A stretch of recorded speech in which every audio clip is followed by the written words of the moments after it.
প্রিয় ছাত্রছাত্রীরা, কেমন আছো তোমরা? আশা করি সবাই ভালো আছো, সুস্থ আছো। প্রবর্তক স্কুল অ্যান্ড কলেজ আয়োজিত অনলাইন ক্লাসে তোমাদের আবার জানাই স্বাগত। আশা করি তোমরা বাসায় বসে ফলপ্রসূ হচ্ছে, ক্লাসগুলো নিয়মিত চর্চা করছো। আজকে তোমাদের আমি আবার ফিরে এলাম তোমাদের যুক্তিবিদ্যার ক্লাসে।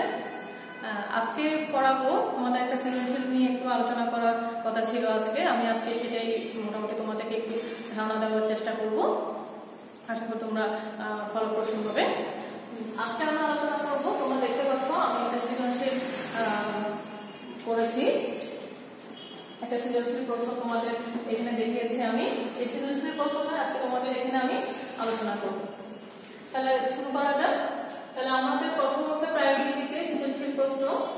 আমি দৃশ্যকল্প একই আছে। সুমনা খুব ভালো গান করে, ছবি আঁকে, ফুলের বাগান করে, তার পড়ার পরে সে প্রাকৃতিক দৃশ্যের ছবিও আঁকে। দৃশ্যকল্প 2 হচ্ছে রহমান খুব ভালো ব্যবসায়ী, তিনি সবসময় তাজা ফল বিক্রয় করেন, তিনি সবকিছু সঠিক পরিমাপে বিক্রয় করেন। এখন আমাদের এই দুইটা উদ্দীপক থেকে আমাদের প্রশ্ন আসছে।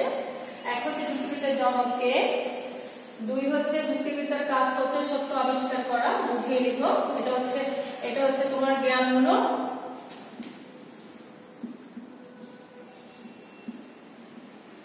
আর এই 2 নাম্বারটা হচ্ছে অনুধাবনমূলক।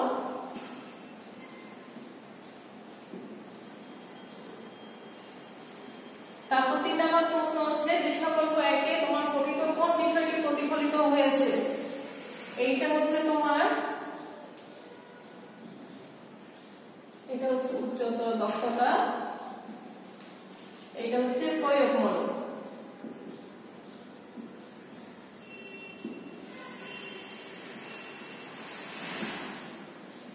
তারপর হচ্ছে 4 হচ্ছে দৃশ্যকল্প 2-এ যে বিষয়টি ফুটে উঠেছে তার সাথে যুক্তিবিদ্যার সম্পর্ক বিশ্লেষণ করো, এটা হচ্ছে উচ্চতর দক্ষতা।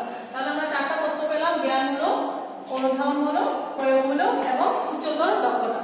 তাহলে আমরা আসলে এই 4টা প্রশ্ন নিয়ে মোটামুটি একটু আলোচনা করি। তাহলে আমাদের প্রথম প্রশ্ন হচ্ছে যুক্তিবিদ্যার জনক কে? তাহলে আমরা জানি যুক্তিবিদ্যার জনক হচ্ছে এরিস্টটল। এটা আমরা আগে প্রথম অধ্যায়ে পড়ে এসেছি। যুক্তিবিদ্যার জনক হচ্ছে এরিস্টটল। এরিস্টটলকে যুক্তিবিদ্যার আদি পিতা বলা হয়। তাহলে আমাদের 1 নম্বর প্রশ্ন শেষ। 1 নম্বর প্রশ্ন সবসময় জ্ঞানমূলক প্রশ্ন 1 লাইন বা 2 লাইন, এই যে আর বেশি লেখার দরকার নেই। 1 লাইন অন্তত ধরে যা প্রশ্ন চেয়েছে শুধু তার আনসারটাই শুধু সেখানে দিবে। তাহলে আমাদের 1 নম্বর প্রশ্ন যুক্তিবিদ্যার জনক কে, জ্ঞানমূলক প্রশ্ন আমাদের সেই যুক্তিবিদ্যার জনক কে। যুক্তিবিদ্যার জনক হচ্ছে আমাদের এরিস্টটল। তারপর 2 নম্বর প্রশ্ন হচ্ছে যুক্তিবিদ্যার কাজ হচ্ছে সত্য আবিষ্কার করা, বুঝিয়ে লিখো। এটা হচ্ছে তোমার অনুধাবনমূলক। তাহলে অনুধাবনমূলক আমরা সবসময় চেষ্টা করব 4-5 লাইন মধ্যে লেখা শেষ করার জন্য।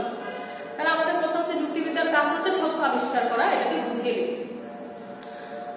আমরা জানি আমাদের মানব জীবনের কাজে হচ্ছে সত্য আবিষ্কার করা। আমরা সবসময় সত্য আবিষ্কারের আগ্রহী থাকি, সত্য আবিষ্কারের চেষ্টা আমরা সবসময় সদা প্রস্তুত থাকি। মানব জীবনের যত রহস্য আছে, রহস্য ভেদ করা আছে, যত কিছু আছে, সবকিছুর পিছনে একটা না একটা কারণ থাকে, একটা না একটা সত্য থাকে। তাহলে মানব জীবনের কয়েকটি মৌলিক আদর্শের মধ্যে কিন্তু আমাদের একটা আদর্শ হচ্ছে সত্য। মানব জীবনের মৌলিক আদর্শগুলোর মধ্যে সত্য আবিষ্কার করা হচ্ছে একটা অন্যতম কাজ। তাহলে আমাদের যুক্তিবিদ্যার কাজ হচ্ছে সেই সত্যকে আবিষ্কার করা, সেই সত্যকে তুলে ধরা। তাহলে যুক্তিবিদ্যা সবসময় সত্য আবিষ্কারের চেষ্টায় সবসময় সদা প্রস্তুত থাকে এবং যুক্তিবিদ্যার কাজ হচ্ছে সত্য আবিষ্কার করে, বৈধতা অবৈধতা যাচাই করে, আমাদের সঠিক যুক্তি পদ্ধতির একটি নিয়ম আবিষ্কার করা এবং সেগুলোকে আমাদের বাস্তব ক্ষেত্রে প্রয়োগ করার নির্দেশ দান করা। তাহলে যুক্তিবিদ্যার কাজ হচ্ছে আমরা কি বলবো তাহলে সত্য আবিষ্কার করা, এটাই হচ্ছে আমাদের যুক্তিবিদ্যার কাজ। তাহলে যুক্তিবিদ্যার কাজ সত্য আবিষ্কার করা, বুঝিয়ে লিখো। তাহলে এটা আমি পেয়ে গেলাম। আমাদের মানব জীবনের মৌলিক আদর্শ হচ্ছে সত্য আবিষ্কার করা। যুক্তিবিদ্যাও ঠিক তেমনি সত্য আবিষ্কার করার চেষ্টা সবসময় প্রস্তুত থাকে।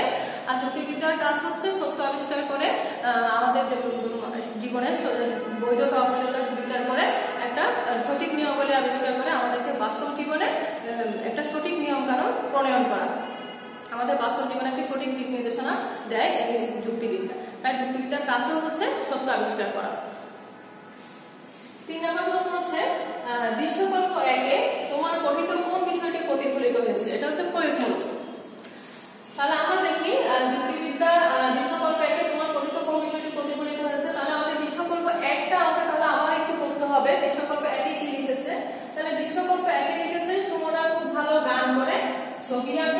ফুলের বাগান করে, তার করার পরে সে চমৎকার প্রাকৃতিক দৃশ্যের ছবিও আঁকে। তাহলে আমাদের প্রথম উদ্দীপকে আছে এটা। তাহলে আমাকে প্রথমে দেখতে হবে এখানে কোন উদ্দীপকের সাথে আমার জিনিসটা উদ্দীপকটা মিলে যাচ্ছে, কোন টপিকসের সাথে আমি যেগুলো পড়ে আসছি সেগুলোর সাথে কোন টপিকসটার সাথে আমার উদ্দীপকটা মিলে যায়। তাহলে তুমি যদি এই উদ্দীপকটা যদি ভালোভাবে 3-4 বার পড়ো তাহলে তুমি অটোমেটিক বুঝতে পারবে যে কোন উদ্দীপক এখানে বলা হয়েছে, তোমার বইয়ে পাঠ্য বইয়ে কোন উদ্দীপকটার কথা এখানে তুলে ধরা হয়েছে। তাহলে আমরা জানি আমরা গতকাল ক্লাসে পড়েছিলাম ব্যবসা নীতিগত পড়েছিলাম, দর্শনের সাথে সম্পর্ক পড়েছিলাম, তারপর তোমার নন্দন তত্ত্বের সম্পর্ক পড়েছিলাম যুক্তিবিদ্যার সাথে। তাহলে আমরা একটা জিনিস দেখতে পাই যে এখানে যে কথাগুলো বলা হয়েছে, যে লাইনগুলো এখানে বলা হয়েছে, তাহলে এগুলোর সাথে মোটামুটি আমাদের নন্দন তত্ত্বের কথা এখানে বলা হয়েছে। এখানে বলা হয়েছে নন্দন তত্ত্বের কথা। তাহলে আমরা বলবো দৃশ্যকল্প 1-এ নন্দন তত্ত্বের বিষয়টি প্রতিফলিত হয়েছে। এবার আমাকে একটু ব্যাখ্যা করতে হবে নন্দন তত্ত্বের বিষয়টি কেন প্রতিফলিত হয়েছে। নন্দন তত্ত্বের বিষয়টা আমাকে একটু এখানে ব্যাখ্যা করতে হবে, যেহেতু এটা প্রয়োগমূলক বলা হচ্ছে। তাহলে নন্দন তত্ত্বের বিষয়টি যদি ব্যাখ্যা করতে যায় তাহলে আমাকে আগে বলতে হবে নন্দন তত্ত্ব সম্পর্কে তোমাকে একটা মোটামুটি ধারণা জানতে হবে, নয়তো তুমি নন্দন তত্ত্বটা এখানে কিছুতে একটা উদ্দীপকটা বের করতে পারবে। তাহলে আমাদের নন্দন তত্ত্বের মধ্যে কি বলা হয়েছিল, আমরা জানি নন্দন তত্ত্ব মানে হচ্ছে কি একটা সৌন্দর্য বিষয়ক বিজ্ঞান। এটা আমরা গতকাল ক্লাসে পড়েছিলাম। নন্দন তত্ত্ব হচ্ছে একটা সৌন্দর্য বিষয়ক বিজ্ঞান। তাহলে নন্দন তত্ত্ব কি, যে বিদ্যা সৌন্দর্যের আদর্শের প্রেক্ষিতে, সুন্দরের আদর্শের প্রেক্ষিতে আমাদের একটা সঠিক নিয়ম কানুন প্রণয়ন করে আমাদের বাস্তব জীবনে প্রয়োগ করার নির্দেশ দান করে, সেটাই হচ্ছে নন্দন তত্ত্ব। এক কথা নন্দন তত্ত্ব হচ্ছে সৌন্দর্য বিষয়ক বিজ্ঞান। নন্দন তত্ত্ব মানে হচ্ছে সুন্দরের পূজারী। তাহলে আমরা জানি মানুষ মাত্রই কিন্তু সুন্দরের পূজারী। মানুষের মধ্যে একটা শৈল্পিক অনুধাবন থাকে, আবার এই শৈল্পিক অনুধাবনটা কিন্তু সব মানুষের মধ্যে থাকে না। তাহলে যে মানুষের মধ্যে শৈল্পিক অনুধাবন প্রাপ্ত একজন মানুষ আর অন্য মানুষ আর বস্তু থেকে কিন্তু একটু সম্পূর্ণ আলাদা। তাহলে এই নন্দন তত্ত্ব কিন্তু মানুষ এবং অন্য বস্তু বা মানুষের মধ্যে কিন্তু একটা ব্যবধান সৃষ্টি করে দেয়, যেহেতু সব মানুষের মধ্যে শৈল্পিক অনুধাবন থাকে না। যেমন ধরো একজন মানুষ সে কি করলো, সে সুন্দর একটা বাড়ি করলো। সে সুন্দর একটা বাড়ি করার পরও সে ক্ষান্ত হয়নি, সে বলছে কি আমার এই বাড়িটাকে যাতে আরো সুন্দর করা যায়, আরো ডিজাইন দিয়ে করা যায়, যাতে সবার নজর কাড়ে, যাতে সবার দৃষ্টিনন্দন শুধু আমার বাড়িটা দিকে পড়ে, আমি এরকম একটা বাড়ি তৈরি করব। তাহলে তার মধ্যে সে বাড়িটা তৈরি করার পেছনে তার এই উদ্দেশ্যটা কি, তার মনের মধ্যে একটা শৈল্পিক অনুধাবন আসতে বলে সে বাড়িটাকে নিত্য নতুন ডিজাইন দিয়ে সে তৈরি করতে যাচ্ছে। সে বাড়ির দিকে সুন্দর সুন্দর আসবাবপত্র সাজাচ্ছে, দিয়ে বাড়িটাকে সুন্দর করে সাজাচ্ছে, ইন্টেরিয়র ডিজাইন দিয়ে বাড়িটা সুন্দর করে সাজাচ্ছে, নানা রকম ফুলের বাগান করছে, নানা ধরনের সৌন্দর্য মণ্ডিত জিনিস দিয়ে সে বাড়িটাকে সুন্দর, যত সুন্দর করা যায় সে ততই সুন্দর করার চেষ্টা করছে, কারণ তার মধ্যে একটা শৈল্পিক অনুধাবন প্রবণতা আছে। ঠিক তেমনি যেমন ধরো আমাদের বিশাল বিশাল অনেকগুলো অট্টালিকা আছে, অনেকগুলো অট্টালিকার মধ্যে কি আগ্রা তাজমহল একটা সেই রকম একটা অট্টালিকা, কিন্তু আগ্রা তাজমহল আর বিশাল বিশাল অট্টালিকার মধ্যে অবশ্যই কি একটু পার্থক্য আছে না? অবশ্যই পার্থক্য আছে। কারণ হচ্ছে সেটা কি, আগ্রা তাজমহলের যে নান্দনিকতা সেটা আমাদের পৃথিবীর সপ্তম আশ্চর্যের একটা আশ্চর্যজনক জিনিস, যেটা কিন্তু অন্য সব যত দামি দামি বিশাল বিশাল অট্টালিকা থাকুক না কেন তাদের তুলনায় খুবই কিছু মানে অনেক কিছু। কারণ আগ্রা তাজমহলের তুলনায় অন্যান্য অট্টালিকা কিছুই না, কারণ আগ্রা তাজমহলের এমন একটা সৌন্দর্য নান্দনিকতা যেটা পৃথিবীর সবার দৃষ্টিনন্দন কারে। তাহলে ওই আগ্রা তাজমহলকে ঘিরে বিভিন্ন ধরনের গান, কবিতা, অনেক কিছু রচিত হয়ে যায়, কিন্তু অন্যান্য সব অট্টালিকাকে নিয়ে রচিত হয় না। তাহলে এই জন্যই আমি বলবো সব মানুষের মধ্যে কিন্তু শৈল্পিক অনুধাবনটা থাকে না, এবং এই শৈল্পিক প্রবণতা মানুষ কিন্তু একজন অন্য সব বস্তু বা মানুষ থেকে সম্পূর্ণ কিন্তু আলাদা করে দেয়। নান্দনিকতা কিন্তু মানুষকে এবং অন্যান্য পশু থেকে কিন্তু আলাদা ভাবে ব্যবধান সৃষ্টি করে। তাহলে এই জন্য আমি তখন বলবো আমি, তাহলে আমার প্রথম উদ্দীপকটা বলা হচ্ছে কি সুমনা খুব ভালো গান করে, ছবি আঁকে, ফুলের বাগান করে, তার করার পরে সেই ছবি আঁকে, প্রাকৃতিক দৃশ্যের ছবি আঁকে। তাহলে এখানে অবশ্যই আমি বলবো এখানে ওই উদ্দীপকটার মধ্যে সুমনার মধ্যে একটা নান্দনিকতার প্রতিফলন ঘটেছে, একটা রুচিবোধের প্রতিফলন ঘটেছে। এই যে মানুষ সুন্দর করে গান করা, সুন্দর করে কথা বলা, সুন্দর করে পরিপাটি পোশাক পরা, সুন্দর নান্দনিকতার পরিচয়, একটা রুচি ব্যক্তিত্ব মানুষের পরিচয়। যেমন একজন শিক্ষক ক্লাসে যখন অনেকে বলে উনি খুব সুন্দর, উনি সুন্দর করে কথা বলতে পারে, উনি গুছিয়ে কথা বলতে পারে, তাহলে সবগুলো কি সবগুলো একটা ব্যক্তিত্ব প্রবণতা, একটা নান্দনিকতা, একটা রুচির পরিচয়। তাহলে আমাদের নন্দন তত্ত্ব বলতে এক কথায় আমরা বুঝবো সবগুলো একটা নান্দনিকতা সমাহার, অর্থাৎ নন্দন তত্ত্ব মানে সুন্দরের পূজারী। তাহলে আমরা এখানে আমরা অবশ্যই বলবো উদ্দীপকের সুমনা ভালো গান করে ছবি আঁকে, এখানে অবশ্যই নান্দনিকতার প্রতিফলন ঘটেছে সুমনার মধ্যে, তাহলে এটা অবশ্যই নন্দন তত্ত্ব। তাহলে আমি বলবো বিশ্বকল্প একে নন্দন তত্ত্বের বিষয়টি প্রতিফলিত হয়েছে। এই জাতীয় যত উদ্দীপক আসবে তুমি অবশ্যই সেটাকে ধরে নিবে, সেটা অবশ্যই এখানে নন্দন তত্ত্বের কথাই বলা হয়েছে। কারণ আমরা জানি নন্দন তত্ত্ব মানে হচ্ছে সুন্দরের পূজারী, নন্দন তত্ত্ব মানে হচ্ছে নান্দনিকতা। তাহলে এবার আসা যাক বিশ্বকল্প 2 এ যে বিষয়টি ফুটে উঠেছে তার সাথে যুক্তিবিদ্যার সম্পর্ক তুলে ধরো। তাহলে উচ্চতর দক্ষতার মধ্যে বলা হচ্ছে বিশ্বকল্প 2 এ যে বিষয়টি ফুটে উঠেছে। তাহলে আমাদের দুই উদ্দীপক কি বলা হচ্ছে? রহমান খুব বড় একজন ব্যবসায়ী, তিনি সবসময় তাজা ফল বিক্রয় করেন এবং তিনি সবকিছু সঠিক পরিমাপে বিক্রয় করেন। তাহলে আমাকে দেখতে হবে এটা কোন উদ্দীপকের সাথে যাচ্ছে, কোন উদ্দীপকের সাথে আমরা মিলটা খুঁজে পাই। তাহলে আমরা অবশ্যই বলবো উদ্দীপকে এখানে নীতিবিদ্যার কথা বলা হয়েছে। আমাকে একটু দেখতে হবে এখানে যেহেতু নৈতিকতার একটু কথা এসেছে, তিনি সবসময় তাজা ফল বিক্রি করেন, তিনি সবকিছু সঠিক পরিমাপে বিক্রি করেন, তাহলে এখানে অবশ্যই এটা নৈতিকতার কথা যেহেতু বলা হয়েছে, তাহলে এটা আমি বলবো এখানে বিশ্বকল্প 2 এ যে বিষয়টি ফুটে উঠেছে, তাহলে বিশ্বকল্প 2 এ নীতিবিদ্যার বিষয়টি ফুটে উঠেছে। এবার নীতিবিদ্যার সাথে আমার যুক্তিবিদ্যার সম্পর্ক এখানে আমাকে তুলে ধরতে হবে। তাহলে আমরা জানি নীতিবিদ্যা বলতে কিন্তু আমরা দুইটা দিক করেছি। নীতিবিদ্যা আগে প্রথমে জানতে হবে নীতিবিদ্যা কি। তাহলে নীতিবিদ্যার ইংরেজি প্রতিশব্দ হচ্ছে আমরা আগে জেনেছি ইথিক্স। ইথিক্স শব্দটি এসেছে গ্রিক শব্দ ইথোস থেকে, আর ইথোস শব্দ হচ্ছে কি আচার আচরণ, সমাজে বসবাসকারী মানুষের আচার আচরণ।